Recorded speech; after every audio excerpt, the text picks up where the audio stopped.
Oke. Mas, set yang paling pojok, metrik peran hasil. Paling sini. Bukan. Iya. Ah itu. J di Minimes. Bapak Ibu yang saya hormati, seperti tadi yang sudah kami sampaikan, prinsip SKP 2022 itu top down keterkaitan.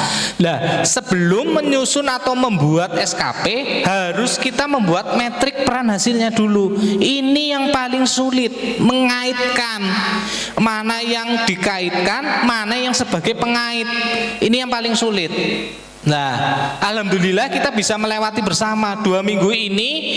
Mbak Penny CS dan tim ini menyusun ini metrik peran dan hasil dari yang internal Disdik sampai yang SD, TK, semuanya sudah dibuatkan metrik peran dan hasil.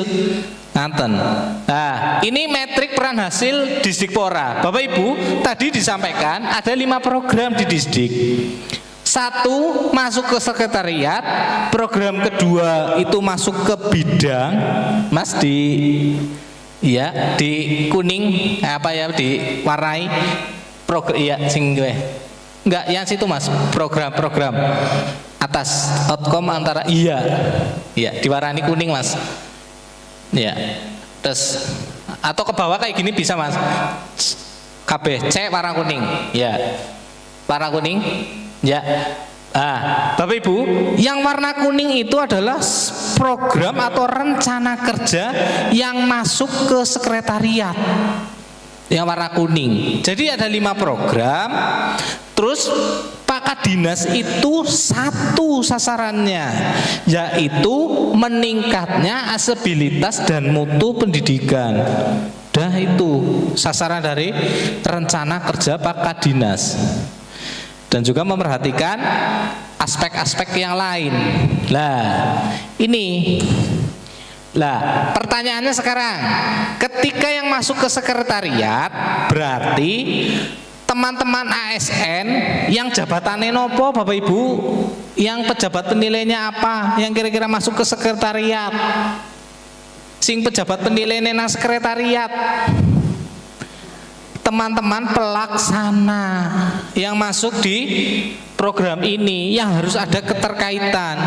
Jadi di program yang pertama ini, kalau teman-teman guru, pengawas, penilik itu masuk di program kedua di blok warna merah Mas, atau apa di sebelahnya Mas? Ya. Lah itu program pengelolaan pendidikan. Teman-teman JFT itu masuknya keterkaitannya program nomor 2. Warna merah apa warna apa? Hilang Pak Mas? Oh iya. Bawa ya. Oh ya, nanti. Ya. Terus ketika di sini, ketika di metrik peran hasil internal, terus teman-teman yang di Pora 3 bidang 3 program ini itu masuknya di bidang kepemudaan dan olahraga. Tidak ada. Yang di SD atau teman-teman CFT yang ada di Korwil maupun SMP itu tidak masuk ke 3 program ini. Lanjut ke metrik peran hasil SD Mas. Ke sini. Bawahnya Mas, sini. Set. Iya. Oke. Lah. Diperkecil Mas. Terkecil. Ya. Minta diperkecil lagi. Oke. Bapak Ibu, tadi masuk ketika yang teman-teman kepala sekolah SD, guru SD itu masuknya bidang pengelolaan pendidikan, yaitu masuk ke bidang pendidikan sekolah dasar. Siapa kabitnya? Siapa yang tahu? Bu Aminah. Itu kita harus mencantolkan di situ. Pengawas SD, dari harus dicantolkan metrik peran hasilnya di situ. Masuk ke bidang pendidikan SD. Terus teman-teman yang ada di SMP, guru SMP DPK, guru SMP, kepala sekolah SMP, itu masuknya ke bidang siapa? Bidang SMP. Sinten kabite Pak Bu? Ada yang tahu? Pak Bambang. Oke. Jadi di situ metrik peran hasilnya harus ada keterkaitan. Terus teman-teman yang ada di TK, masuknya bidang apa? Nanti bidang PAUD dan PNF di situ. Iya, Bu siapa? Bu Titu hari ini. J. Oke, terus teman-teman pelaksana itu juga masuknya di sekretariat. Itu keterkaitannya dengan sekretaris Disdikpora, Kasubag Umpek. Jadi seperti itu nggih. Jadi kita harus merumuskan dulu metrik peran hasilnya.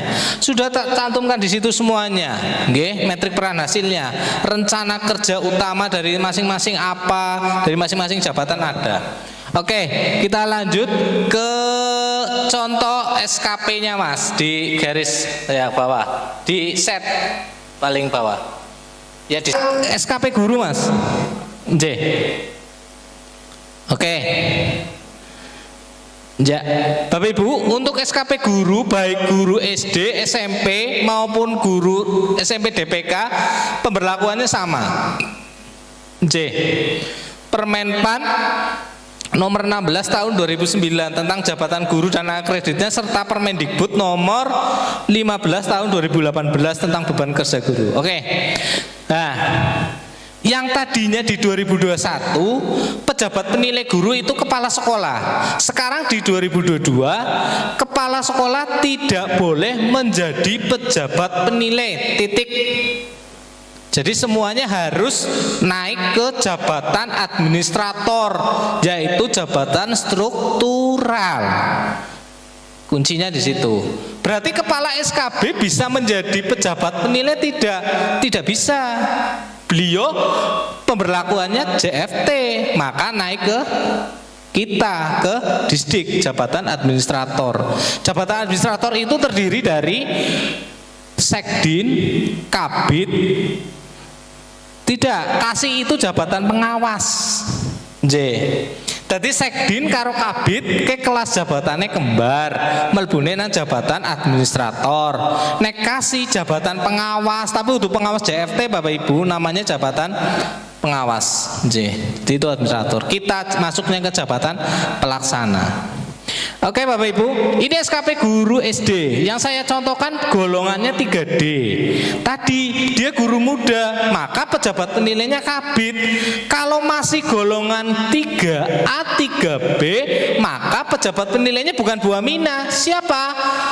Bu Isti kasihnya kalau guru SD.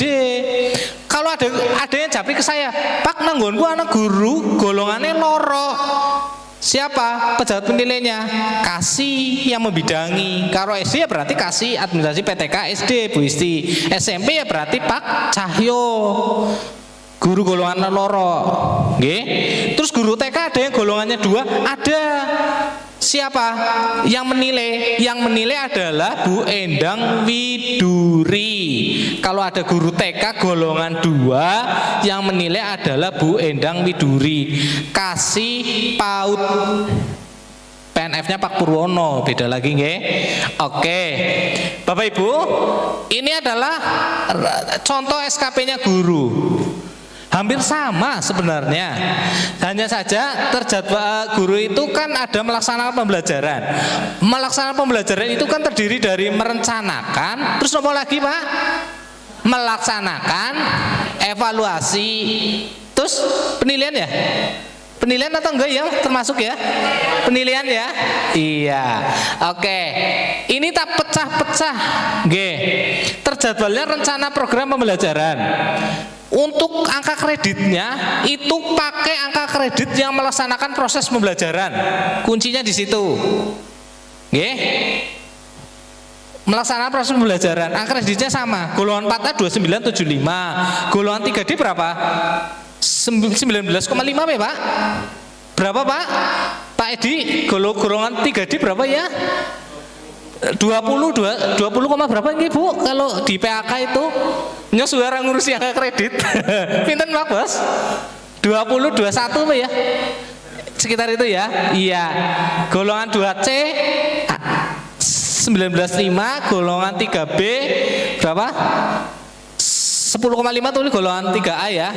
Ya pokoknya ada lah di situlah. Aku suwe ora ngurusi angka kredit. Priya Mas Pur? Kayak gitu ya. Nanti untuk patokannya jadi melaksanakan rencana program pembelajaran itu masuknya ke, kalau di Permenpan nomor 16 tahun 2009 itu melaksanakan proses pembelajaran sesuai jenjang pangkat golongan. Terus pembelajaran yang memenuhi standar mutu ada Bapak Ibu. Jadi nanti dikaitkan yang sekiranya di Permenpan itu ada, misalkan bimbingan dan sebagainya. Terus peningkatan mutu pendidik dengan indikator nilai hasil pembelajaran. Nah, di nomor 2 itu masuknya adalah melaksanakan proses bimbingan. Contoh ekstra, contoh dan sebagainya lah ada di Permenpan itu. Iya, terus peningkatan mutu pendidik dan indikator hasil pembelajaran itu salah satunya publikasi ilmiah yang sebagai indikatornya saya masukkan ke situ.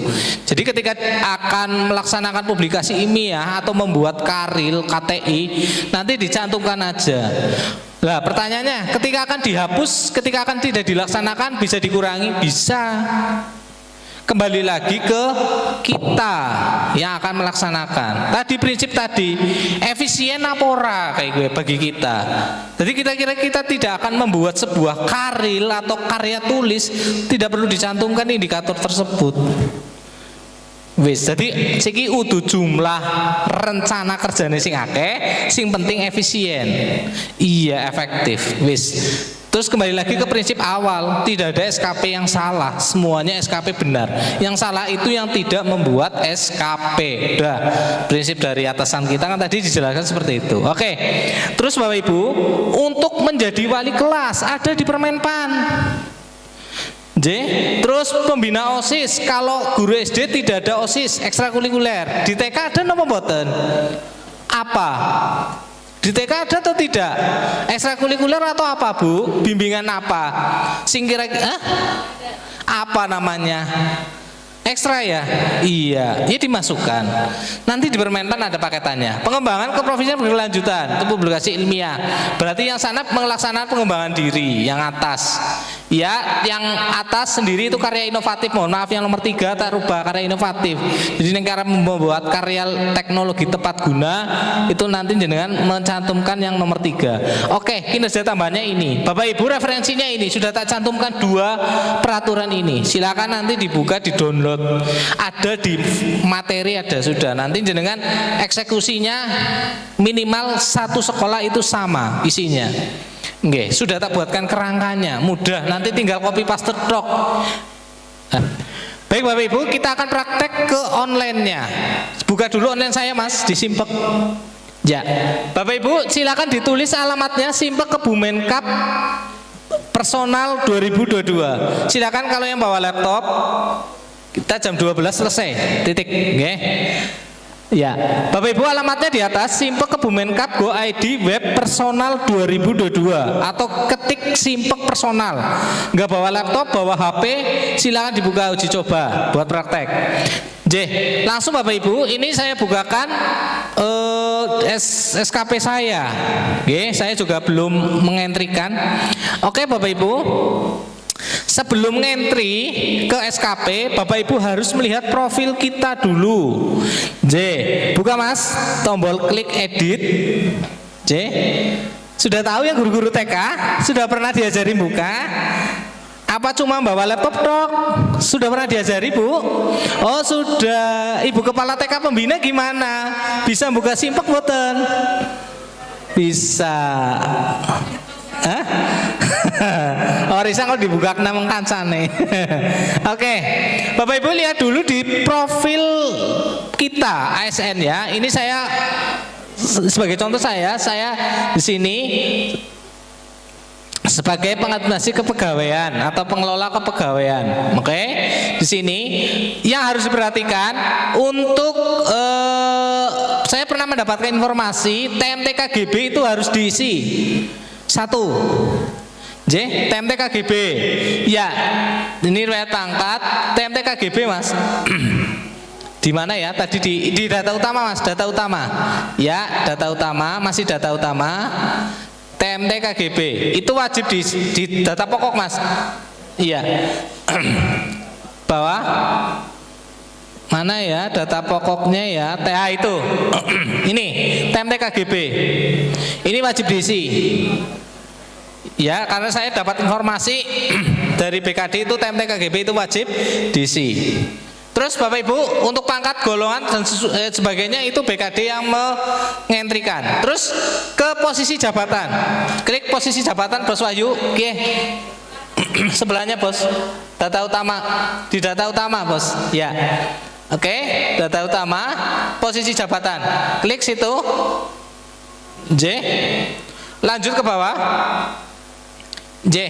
Baik Bapak Ibu, ketikkan dulu NIP pejabat penilainya sesuai dengan edaran. Kita pangkat golongannya apa, sesuaikan. Oke, jangan lupa nanti disampaikan ke teman-teman yang ada di SD seperti itu. Ketik dulu NIP pejabat penilainya, lihat edaran. Saya itu golongan apa, yang menilai siapa, diketik NIP-nya. Sudah betul itu Bu Fauzia. Terus NIP atasannya itu sama, melihat di surat edaran. Terus Bapak Ibu, pilih periode penilaian. Klik Bos Wahyu, periode penilaian. Bukan Bos, bawa sendiri Bos. Bos, ya periode penilaian. Ya, oke. 1 Januari sampai dengan 30 Desember. Ada yang bertanya, kok sampai 31? J, kita sesuai proses, kita mengikuti aja aturan yang berlaku. Karena tanggal 1 Januari atau apa mulai jadi maju apa kepriwembuh. TMT-nya 1 Januari sampai dengan 30 Desember 2022. Jangan sampai lupa diisi Bapak Ibu. Kalau ini kosong, nanti di SKP-nya tidak muncul tanggal. Nah, perhatikan. Terus kembali Mas ke atas, naik ke atas. Oke. Terus nanti ketika akan diberlakukannya SIM gaji, daftar keluarga harus sesuai keluarga Mas. Ya, ini harus valid. Nah, caranya bagaimana? Nanti tanya pengadministrasi kepegawaian yang ada di Korwil, sudah tahu ilmunya. Atau pengadministrasi yang ada di unit kerja itu ada. Lanjut Mas. Di PPK, di sana Mas. Lanjut ke penyusunan ya, SKP. Bapak Ibu dalam menyusun SKP nanti klik PPK, lalu SKP 2022, diklik Mas SKP 2022, klik oke. Rencana kinerja dan jenis kinerja. Baik, dipilih rencana kinerja. Ya, kita akan ngentri dulu kinerja utama. Oke, berarti kinerja utama. Klik rencana kinerja atasan langsung, di copy paste Mas. Yang pengadministrasi kepegawaian, di geser Excel. Yang pengadministrasi kepegawaian. Nah, oke. Klik yang ini. Ya, copy dokumen ya. Itu dokumen artinya. Ya, di copy paste Mas, minta tolong satu saja. Klik ya, diganti Mas, dilengkapi dokumen. Tadi dokum. Ya, dokumen diisi. Oke. Dokumen. Rencana kerja kita apa yang sesuai dengan rencana kerja atasan tadi. Ya, klik.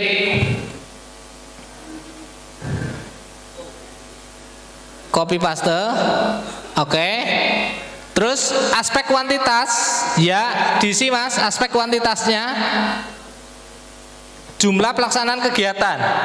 Kuantitas, jumlah pelaksanaan kegiatan di copy paste Bos. Iya, 1 copy paste.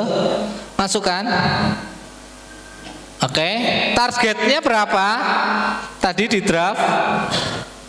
Target. Nah, itu ada berapa kegiatan Bapak Ibu? Kita menyesuaikan, tulis Mas, copy paste kegiatan. Ya, target, oh ya target itu ya misalnya 7, satuannya kegiatan. Oke. Misalkan dalam menyusun dokumen bahan kerja kegiatan anggaran bidang umum, terus saya hasil analisa kerja bidang umum, itu berarti saya harus mempunyai target 7 kerja. Terus persentase capaian pelaksanaan kegiatan copy paste. Oke. 100%. Aspek waktu di copy paste. Ketepatan waktu pelaksanaan kegiatan. Kalau yang JFT mudah, tinggal mengikuti peraturan yang ada, itu di situ ada. Terus ya waktunya 12 bulan. Oke. 12 waktunya bulan. Bukan 1 tahun tapi 12 bulan. Perhatikan Bapak Ibu, waktu di sini sesuai arahan BKPPD atau BKPSDM itu boleh tidak 12 bulan. Oke, boleh disesuaikan. Tapi ngolet amane ya dalam 1 tahun itu 12 bulan. Udah kayak gitu dok. Ini boleh tidak 12 bulan. Sesuaikan. Iya simpan. Klik. Jadi mudah mbok. Nanti seperti itu Bapak Ibu cara bekerjanya. Tidak usah mumet membuat metrik peran hasil. Tidak usah mumet membuat apa yang akan kita kaitkan dengan rencana kinerja atasan kita. Tidak usah. Namanya SKP 1 model. Jadi modelnya sama. Nganten nggih Bapak Ibu nggih? Sekali lagi mohon maaf, saya tidak bermaksud menggurui. Kita hanya sharing, bertukar ilmu. Saya juga orang bodoh, orang masih bau kencur. Kita sama-sama belajar, kuncinya di situ. Bapak Ibu, mari kita tutup dengan bacaan hamdalah bersama-sama. Alhamdulillahirabbil alamin. Wabillahi taufik wal hidayah. Wassalamualaikum warahmatullahi wabarakatuh. Sugeng kondur, monggo mundut oleh-oleh.